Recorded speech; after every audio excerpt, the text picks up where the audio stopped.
சந்தோஷமாயிருங்கள், சந்தோஷமாயிருங்கள் என்று மறுபடியும் உங்களுக்கு சொல்லுகிறேன். இந்த செய்தி அவருடைய காருண்யம், கர்த்தருடைய காருண்யத்தை குறித்து நாம் பார்க்க போகிறோம்.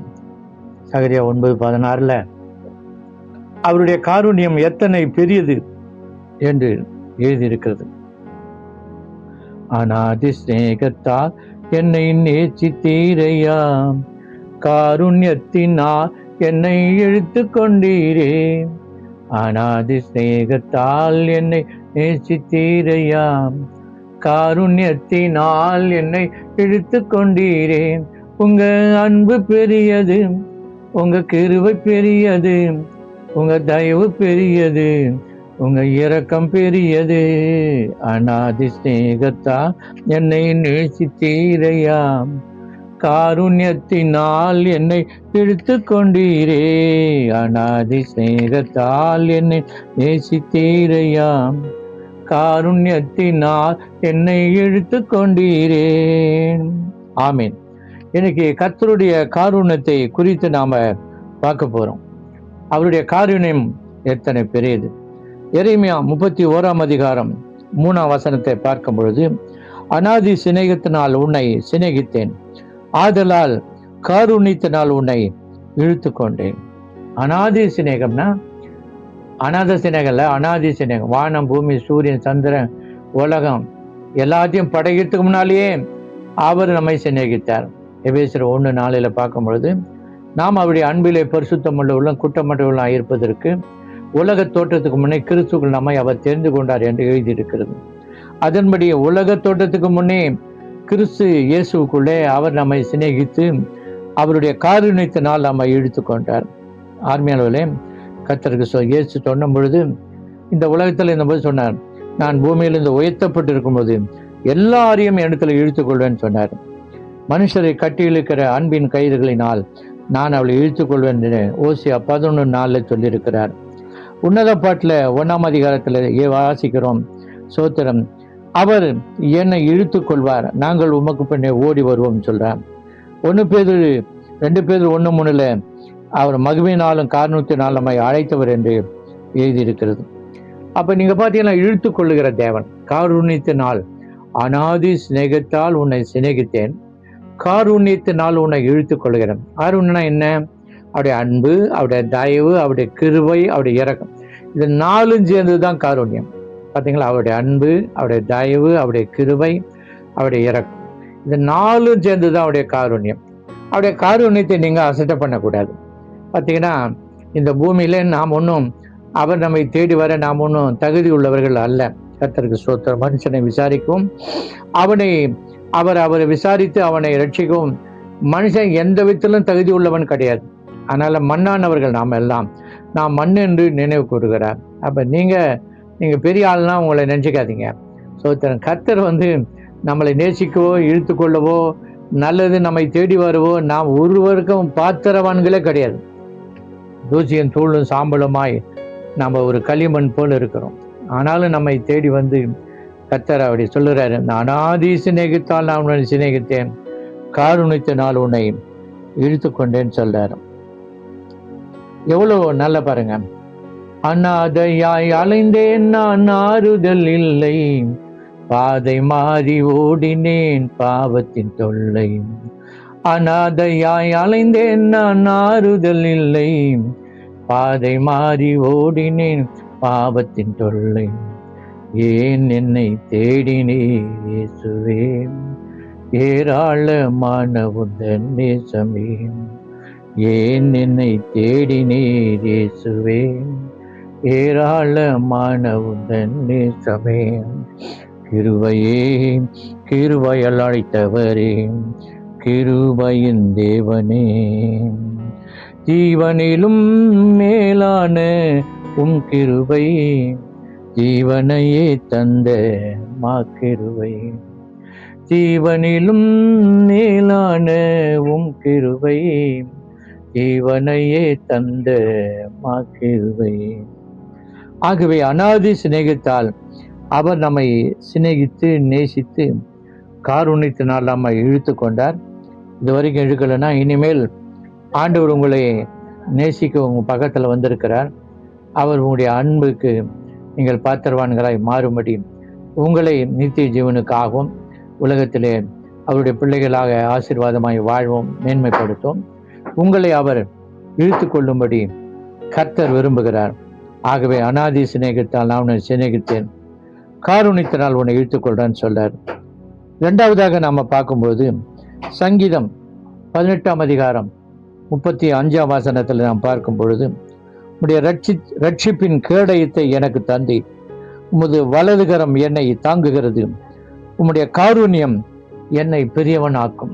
பார்த்தீங்களா, ரட்சிப்பின் கேடயத்தை தந்தீங்க, வலதுகரம் என்னை தாங்குகிறது, உமது காருண்யம் என்னை பெரியவனாக்க சொல்றார். உலகத்துல எப்படி பெரியவன் ஆவத்து நிறைய பேர் யோசிக்கிறாங்க. பெரிய ஆள் ஆகணும், எல்லாருக்குமே பெரிய ஆள் ஆகணும்னு ஆசை இருக்கு. அல்லேலூயா சொல்லுங்க, ஆமென். பூமியிலே பெரியவர்களுக்கு கொடுத்த நாமத்தை தாவீது கொடுத்தார் ஆண்டவர். பெரியவனாக்க பார்த்தீர் என்று சொல்றார் அவர். அப்ப பெரியவனாகிற வேலை, பெருசாகிற வேலை அவர் தான் செய்யணும். இப்போ நாமளே பெருசாகணும்னா பிரச்சனை ஆகிடும். ஆகவே நீங்க போய் நான் பெரிய ஆள் ஆக போறேன் அப்படின்னு நினைச்சு எதை நீங்க சோத்திரம் பலவிதமான தவறான ராங்கான காரியங்களை பூந்து பெரியவன் ஆகிறதுக்கு பல வேலையை செஞ்சு கடன் வாங்கி உட வாங்கி அதில் மாட்டிக்கிட்டு தொல்லையில நீங்க சோத்திரம் மாட்டிக்க போறீங்க. கர்த்தர் அவருடைய காருண்யம் தான் நம்மை பெரியவனாக்கும். ரட்சிப்பின் கேடயம் நமக்கு பாதுகாப்பு தரும், வலதுகரம் நம்மை தாங்குகிறது. அவர் காருண்யத்தின் தேவன், காருண்யத்தினால் என்னை ஆண்டவர் பெரியவனாக்குகிறார். பார்த்தீங்களா சோத்திரம். நீதிமானை ஆசீர்வதித்து காருண்யம் என்னும் கேடகத்தினால் அவனை சூழ்ந்து கொள்கிறார் என்று சங்கீதத்தில் சொல்லப்பட்டிருக்கிறது. நீதிமானை அவர் ஆசீர்வதிக்கிறது மாத்திரமல்ல, காருண்யம் என்னும் கேடகத்தினால் அவனை சூழ்ந்து கொள்ளுகிறார் என்று கர்த்தருடைய வார்த்தை சொல்லுகிறது. ஆகவே நீதிமானாகிய நீ, கர்த்தர் ஒருவேளை நீ நீதிமான ஆயிருந்தால் ரட்சிக்கப்பட்ட ஆண்டு பிள்ளையா இருந்தா, உன்னை காருண்யம் கேடகத்தினால் உன்னை சூழ்ந்து கொண்டு உன்னை பெரியவனாக்குவார். எப்படின்னா கொஞ்சம் கொஞ்சமா பெரியவனாக்கு, ஒரே நாளில் பெரியவனாக்க மாட்டார். தாவீது எப்படி சேனைகள் கர்த்தர் அவனோடு இருந்தார், நாளுக்கு நாள் விருத்தி அடைந்தான் என்று எழுதியிருக்கிறது. ஈசாக்கு விதை விதைத்தான், கர்த்தர் அவனை ஆசீர்வதித்தனால் 100 மடங்கு ஆசீர்வாதங்களை பெற்றான். வர வர விருத்தி அடைந்து பெரியவனானான். அப்போ ஒரே நாளில் பெரியவன் ஆக மாட்டார். அப்போ வர வர வர கொஞ்சம் கொஞ்சமா அப்படியே உன்னை பெரியவன் ஆக்கினே இருப்பார். சோத்திரம். அதனால நீங்கள் ஏமாத்துங்க, ஒரே நாளில் கோடீஸ்வரன் ஆக்கி உன்னை கொண்டு போய் அப்படியே பெரிய ஆளை உட்கார வைக்க மாட்டார். உன்னை ஒவ்வொரு நாளும் வைத்தினே இருப்பார். சோத்திரம். காருண்யம் பெரியவன் ஆக்கும். அப்போ தாவீது என்ன பண்ணார்? எப்படி காருண்யம் பெரியவன் ஆச்சு? அவனை ஆடு மேய்த்து கொண்டிருந்தான். ஆடு மேய்த்து கொண்டிருந்தவனை ஆண்டவர் தேடி சாமுவேலை அனுப்பி பார்த்தீங்கன்னா அவனோட இருந்த 7 சகோதரர்களும் பலி வந்து போனாங்க. அவனை மாத்திரம் விட்டாங்க. அவன் காட்டில் வனாந்தரத்தில் கானகத்தில் ஆடு மேய்த்து கொண்டு வந்தான். என் சிறு வயதை கொண்டு கர்த்தர் நம்பிக்கையா இருக்கிறான்னு சொல்றான். அப்படிப்பட்டதான ஒரு மனிதனை பலி வந்தே நிறுத்திட்டு இந்த தாவீது வரும் வரைக்கும் காத்திருந்தாங்க. 7 பேரையும் தள்ளிட்டார் ஆண்டவர். 8வது வந்தவனை இவதான் சொன்னாரு, இவன் தான் நான் கர்த்தர் தெரிந்து கொண்டவன், இஸ்ரவேலின் சமஸ்த இஸ்ரவேலுக்கு ராஜா இவன் தான், இவனை அபிஷேகம் பண்ணு என்று சொல்லி கொம்பு தளித்தனால் ராஜாவை அபிஷேகம் பண்ணார். ஆடு மேய்த்திருந்த ஒருவன் கானகத்தில் ஆடு பின்னால் ஓடிக்கொண்டவனை, கரவலாடின் பின்னாக ஓடிக்கொண்ட ஒருவனை பிடித்து அழைத்து வந்து சமஸ்த இஸ்ரவேலுக்கு ராஜாவாக்கினார், பெரியவனாக்கினார். பாருங்க, எவ்வளோ பெரிய காரியம் பாருங்க. யோசேப்பு சாதாரண ஒரு சின்ன பையன்தான் அவங்க குடும்பத்தில். ஆனால் அந்த யோசேப்பை அழைத்து கொண்டு போய் எகிப்திலே பிரதம மந்திரியாகி மாற்றினார். எவ்வளோ பெரிய கர்த்தர் பாருங்க. சோத்திர. எஸ்தர் ஒரு அடிமை பெண் தான். அவருடைய சின்ன தகப்பன் மூலமாக வளர்க்கப்பட்டு பார்த்தீங்கன்னா அகாஸ்வர ராஜாவுக்கு பட்டத்து இளவரசியாக மாறினார். எவ்வளோ பெரிய காரியம் பாருங்க. தானியேல், நெகேமியா இவெல்லாம் அடிமைகள் தான். ஆனால் அந்த தேசத்தில் பெரிய தலைவர்கள் அவர்களை மாற்றினார். எப்படி? அவருடைய காருண்யம் அவர்களை பெரியவனாக்கிறது. இன்றைக்கு அவருடைய காருண்யம் தான் நம்மை பெரியவனாகும். நீங்கள் போய் ஓடி தேடி அதை பண்ணி இதை பண்ணி தந்திர மந்திர வேலையெல்லாம் செய்து என்னது அவனை பொருட்டி இவனை பொருட்டி கடனை வாங்கி பெரிய ஆளாவும் நினைச்சு வாழ்க்கையை இழந்து போயிடாதீங்க. காத்துருங்க. நீங்க ஜெபிச்சுனே இருங்க. கொஞ்சம் கொஞ்சமா உன்னைகளை உயர்த்தி கொண்டே போவார். ஹல்லேலூயா. சகல ஜாதிகளை பார்க்கலாம் நான் உன்னை மேன்மையாக வைப்பேன்னு சொல்றேன். காருண்யம் உங்களை பெரியவனாக்கும். ஆகவே பயப்படாதீங்க, அவருடைய காருண்யம் உங்களை பெரியவனாக்கும். மூன்றாவதாக சகரியா 9:16 பார்க்கிறோம், அவருடைய காருண்யம் எத்தனை பெரியது. தானியம் வாலிபரையும் புது திராட்சரசம் கன்னிகையிலும் வளர்க்கும். இப்போ அவருடைய காருண்யம் 2 காரியங்களை செய்கிறது. பெரிய காருண்யம், அவருடைய காருண்யம் பெருசே 2 காரியங்களை செய்கிறது. அப்போ தானியம் வாலிபரையும் புது திராட்சரசம் கன்னிகைகளையும் வளர்க்கும். அப்ப தானியம் என்றால் என்ன என்று நாம பார்க்கும். தானியம்தான் வாலிபரை வளர்க்கும், புது திராட்சரசம் கன்னிகைகளை வளர்க்கும். தானியம்னா சங்கீதம் 78:24 பார்க்கிறோம். வானத்தின் தானியத்தை அவர்களுக்கு கொடுத்தார், மன்னாவை கொடுத்தார். ஓசியா 2:8 நான் தானியத்தை கொடுத்தவன் சொல்றார். அப்போ பார்த்தீங்கன்னா தானியம் என்றால் என்ன? வானத்தின் மன்னா, தேவனுடைய வார்த்தை. ஒரு வாலிபனையோ ஒரு சகோதரனையோ சகோதரியோ வளர்க்கிறது பெருசாகுது தெரியுங்களா? அவருடைய வசனம் தான், அதில் தான் வளர முடியும். பார்த்தீங்களா? ஆகவே நீங்க களங்கம் இல்லாத ஞானப்பாலின் மேல் வாஞ்சையாருங்கள். புதிதாய் பிறந்த குழந்தையை போல நீங்கள் வளரும்படி அல்லது பெரிதாகும்படி புதிதாய் பிறந்த குழந்தைகளை போல களங்கம் இல்லாத ஞானப்பாலின் மேல் வாஞ்ச பாருங்க. அதை குடித்தாலும் சரி, சாப்பிட்டாலும் சரி, நீங்க பெரியவனா மாற்றப்படுவீங்க. கர்த்தருடைய வசனமே உங்களை பெரியவனாக்கும். அவருடைய வார்த்தை வாலிபர்களை புது தானியம் அவர்களை வளர்த்து பெரிய ஆளா மாற்றுகிறது. தேவனுடைய வசனம் உட்கொண்டுனே இருக்கணும். தினந்தோறும் அவருடைய வசனத்தை வாசிக்கணும், தியானிக்கணும், படிக்கணும், அப்பியாசிக்கணும். ஹல்லேலூயா. ஆராய்ச்சி பண்ணணும். அதை மற்றவங்களுக்கு சொல்லும்போது அது நமக்கே மனப்பாடம் ஆயிடும். அப்படிப்பட்டதான தேவனுடைய வார்த்தை பாருங்க, உங்களை சத்துருக்களை விட அதிக ஞானியாக்குகிறது. பார்த்தீங்களா? உங்களை போதித்தவர்களை எல்லாரையும் பார்க்கலும் உங்களை ஞானமுள்ளவர்களாய் மாற்றுகிறது. கர்த்தருடைய நாம் மகிமைப்படுவதாக. இந்த வசனத்தை படித்து படித்து படித்து படித்து மேதைகளாய் நீங்கள் மாற முடியும். ஞானிகளை உணர்வுள்ள மாற்றுகிறது, பேதைகளை ஞானிகளாய் மாற்றுகிறது. ஆகவே இந்த புது தானியம் என்பது தேவனுடைய வார்த்தை. ஆகவே தேவனுடைய வார்த்தை தான் உங்களை, வாலிபர்களை அல்லது இதை படிக்கிற யாராய் இருந்தாலும் சரி, வாசிக்கிற, தியானிக்கிற, கேட்கிற எல்லா பிள்ளைகிற நல்ல ஆவிக்குரிய வாழ்க்கையில் வறுத்து பெரிய மனிதர்களாய் மாற்றி விடுகிறது. 2வது சொல்லப்படுது, அங்கே புது திராட்சரசம் கன்னிகைகளை வளர்க்கும் என்று எழுதியிருக்கிறது. புது திராட்சரசம் கன்னிகைகளை வளர்க்கும். யோபுல 32ஆம் அதிகாரத்தில் 18-19 சொல்லப்பட்டிருக்கிறது, உம்முடைய வார்த்தைகள் எனக்குள் நிறைந்திருக்கிறது, என் உள்ளத்துள்ள ஆவி என்னை நெருக்கி ஏவுகிறது. இதோ என் உள்ளம் அடைக்கப்பட்டிருந்து புது துருத்திகள் முதலாய் பீற பண்ணுகிற புது ரசத்தை போல் இருக்கிறது. அப்ப இதுவும் அவர் என்ன சொல்றாருன்னா, புது ரசம் என்றால் என்ன? அந்த திராட்சை ரசம் புது துருத்தியை கூட பீற பண்ணுமா. அந்த உம்முடைய வார்த்தை தான் அப்படின்னு சொல்றாரு. அவருடைய வார்த்தையே எனக்கு புது திராட்சை ரசம் போல் இருக்கிறது, என் ஆத்துமாவை அப்படியே துருத்தியே கிழிய பண்ணிடுமாம் அப்படின்னு சொல்லி யோபுல சொல்லப்பட்டிருக்கிறது.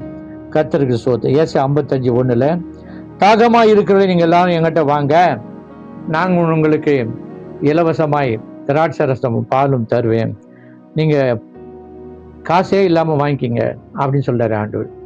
ஆகவே அப்பமல்லாததுக்கு நீங்க உங்க பணத்தை செலவு பண்றீங்க, திருப்திப்படுத்தாத பொருளுக்கு ஏன் செலவு பண்றீங்க? நான் உங்களுக்கு கொடுக்கிற அந்த திராட்சை ரசத்தை வாங்கி கொள்ளுங்கள் என்று. அது எது குறிதுனா, இயேசுவின் இரத்தத்தின் மூலமாய் வருகிற எல்லா ஆசீர்வாதங்களும் புது திராட்சை ரசம். வார்த்தை மாத்திரமல்ல, இயேசுவின் இரத்தத்தினால் வருகிற சகல ஆசீர்வாதங்களும் திராட்சை ரசத்தில் தான் இருக்குது. கர்த்தருக்கு ஸ்தோத்திரம்.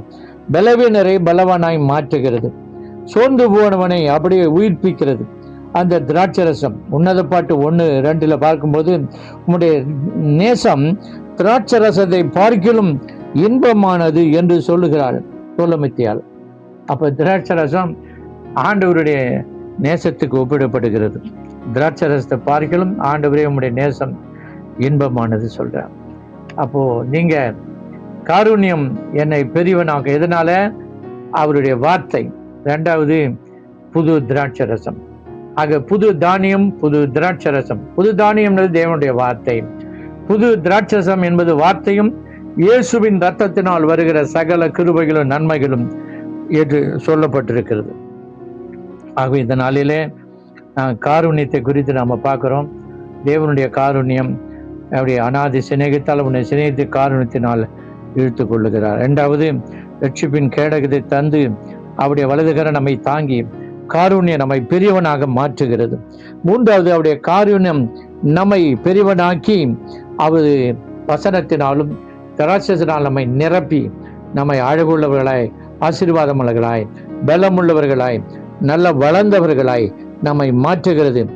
அந்த இயேசுவனுடைய நேசத்தை போலவே திராட்சரசம் அவ்வளவு இனிமையானது, இன்பமானது என்று வேதம் சொல்லுகிறது. ஆகவே இன்றைக்கு கர்த்தருடைய காருண்யத்தை நீங்கள் உணர்ந்து கொள்ளுங்கள். கர்த்தருடைய காருண்யத்தை விட்டு விடாதீங்க. அவருடைய அன்பு, அவருடைய தயவு, அவருடைய கிருபை, அவருடைய இரக்கம், இந்த 4ம் சேர்ந்ததுதான் அவருடைய காருண்யம். அநாதி சிநேகத்தால் உன்னை நேசித்தீரையா, காருண்யத்தினால் என்னை இழுத்து கொண்டீரே. அநாதி சிநேகத்தால் என்னை நேசித்தீரையா, காருண்யத்தினால் என்னை இழுத்து கொண்டீரே. உங்க அன்பு பெரியது, உங்க இரக்கம் பெரியது, உங்க கிருபை பெரியது, உங்க தயவு பெரியது. அநாதி சிநேகத்தால் என்னை நேசித்தீரையா, காருண்யத்தினால் என்னை இழுத்து கொண்டீரே. காருண்யத்தினால் இழுத்து கொள்ளும் ஆண்டவரே. உம்முடைய காருண்யம் ஒவ்வொரு பிள்ளைகளுடைய வாழ்க்கையிலையும் ஆண்டவரே எவ்வளவு ஒவ்வொரு பிள்ளைகளையும் பெரியவனாக்குகிறது. அவருடைய காருண்யம் எத்தனை பெரியது! அது வார்த்தைகளாய், திராட்சரசமாய் பிள்ளைகளை வளர்த்து ஆளாக்கி உருவாக்கி அழகான பெரிய பிள்ளைகளாய் மாற்றுகிறது. அப்படியே உம்முடைய காருண்யம் விட்டுவிடாதபடி ஆண்டவர் நீதிமானை காருண்யம் கேடகத்தினால் ஆசீர்வதித்து காருண்யம் கேடகத்தினால் பாதுகாத்துக் கொள்கிற தேவன். கர்த்தருடைய காருண்யத்தை பிள்ளைகள் வாங்கிக் கொள்ள, பெற்றுக்கொள்ள, காருண்யத்திலே நிலைத்திருக்க, காருண்யத்தின் தேவனை பற்றி கொள்ள உதவி செய்யும். இந்த காருண்யத்தினாலே ஒவ்வொரு பிள்ளைகளையும் ஆசீர்வதியும், விடுதலையாக்கும். இயேசுவின் நாமத்தில் ஆமென்.